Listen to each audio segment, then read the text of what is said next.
अब मैं आता हूं आज के वचन के ऊपर। आप नोटिस करेंगे नीति वचन 23 उसकी 7 आयत, मत्ती 12 उसकी 34 आयत, निर्गमन 19 उसकी 5 आयत, यूहन्ना 20 उसकी 21 आयत, पहला पत्रस 2 उसकी 9 आयत।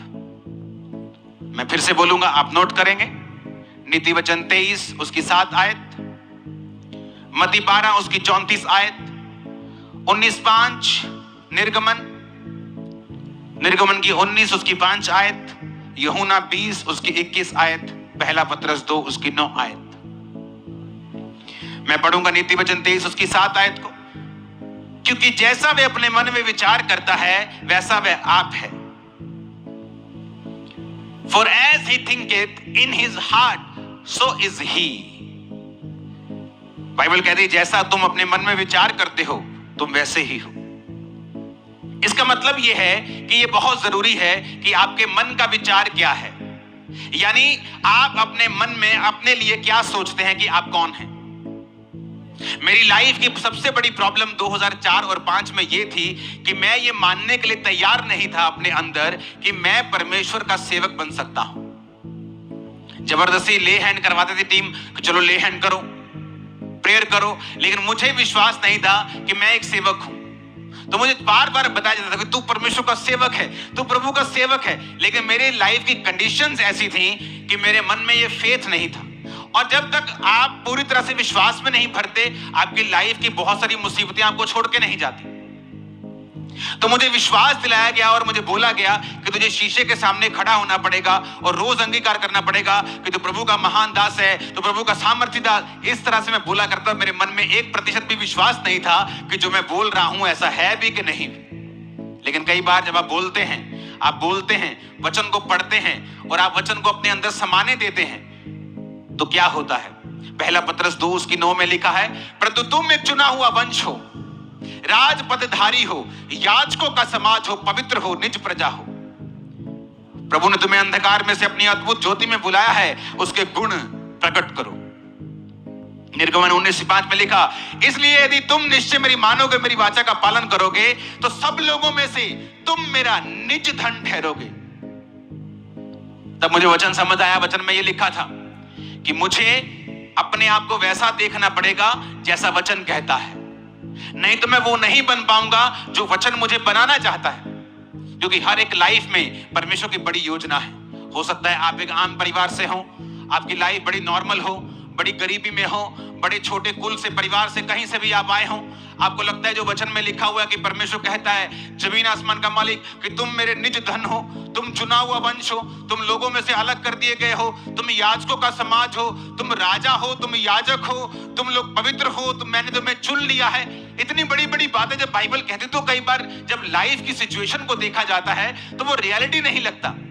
लेकिन अगर हमें रियलिटी पैदा करनी है, सच्चाई पैदा करनी है, आशीष पैदा करनी है, बड़ी बरकत अपनी जिंदगी में से पैदा करनी है, हमें सहमत होना पड़ेगा वचन के साथ जो वचन कहता है।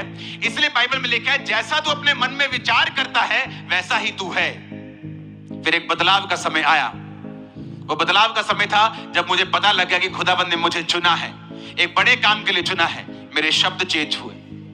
अगर किसी विश्वासी में बदलाव आप देखते हो तो उससे पहले का स्टेप यह है कि उसके शब्द चेंज होना शुरू हो जाते हैं। फिर वो अपनी बीमारी के बारे में बात नहीं करता, वो ये बारे में बात करता है कि जीसस क्राइस्ट सब कुछ कर सकते हैं, उसके कोड़े खाने से मैं चंगा हो चुकी।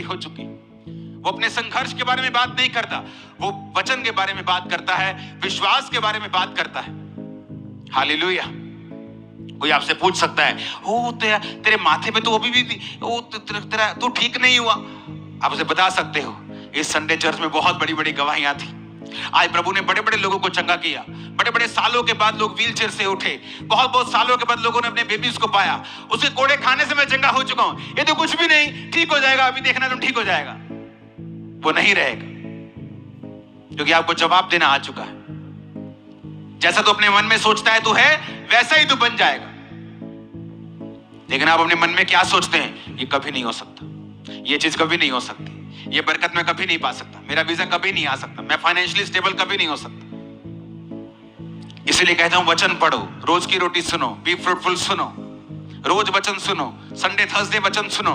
वचन सुनते जाओगे तुम्हें समझ आती जाएगी जब समझ आती जाएगी तुम वैसा बोलते जाओगे, जैसा बोलते जाओगे फिर वैसा होता जाएगा। आमीन बोलो जोर से।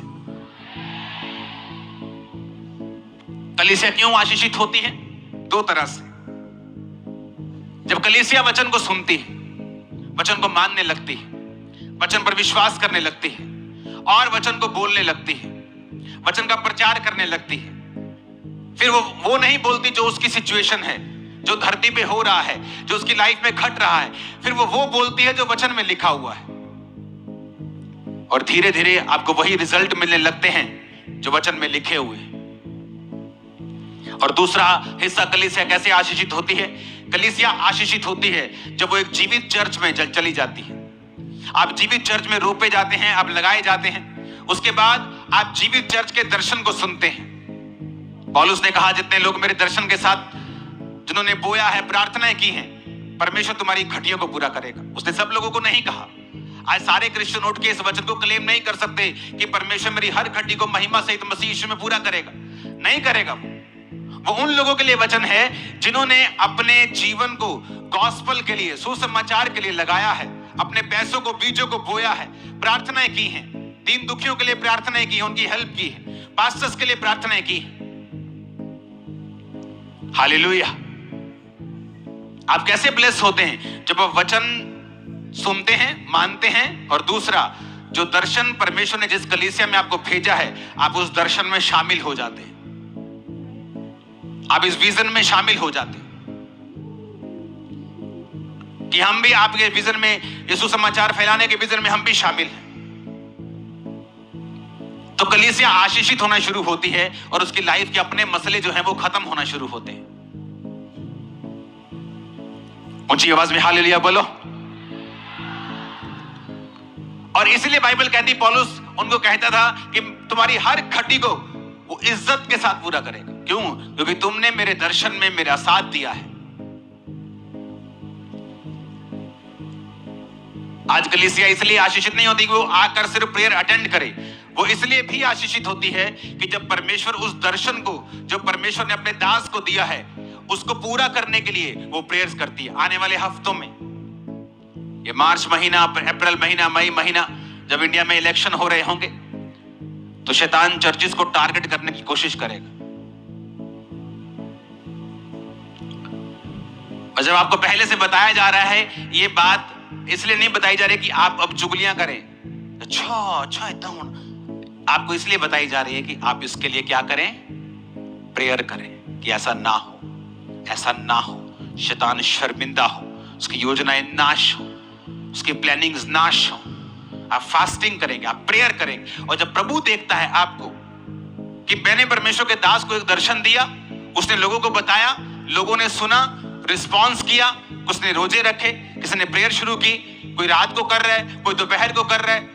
और जब परमेश्वर आपको देखता है कि आप किंगडम में एक वैल्यूएबल एसेट बनते जा रहे हैं, कि आप उसके राज्य में काम आ रहे हैं, उसके, वो आपका ध्यान रखता है।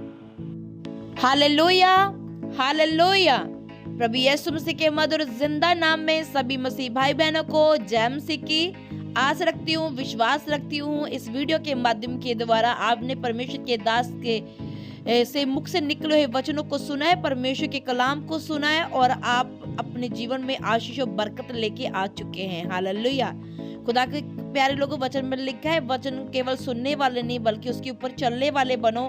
मेरा विश्वास, जब खुदा के दास परमेश्वर का वचन दे रहे हैं और आप उसके ऊपर अमल भी कर रहे हैं और आपके जीवन भी बदल रहे हैं, प्रभु यीशु मसीह के सामर्थ्य नाम में आमीन। खुदावंत के प्यारे लोगों, एक बात हमने और जाने कि परमेश्वर के दास ने भविष्यवाणी की पंजाब के लिए, हमारे देश के लिए जो आने वाले चुनाव है उसके लिए, और उसमें ये बताया गया कि कैसे मसीह लोगों को टारगेट किया जाएगा, कैसे मसीह लोगों को सताव से होकर गुजरना पड़ सकता है।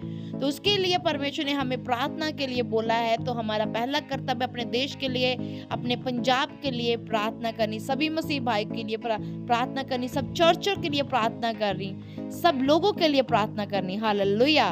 तो हम करेंगे प्रार्थना, क्योंकि खुदावंत के दास ने खुदा के हुक्म को हमारे ऊपर जाहिर किया है। तो हम फिर मिलकर प्रार्थना करेंगे हर रोज इस विषय के ऊपर कि परमेश्वर मसीह भाई बहनों को, चर्च को, मसीह समाज को प्रोटेक्शन दे। हालेलुया। God bless you all. प्रभु में सदा आनंदित रहे।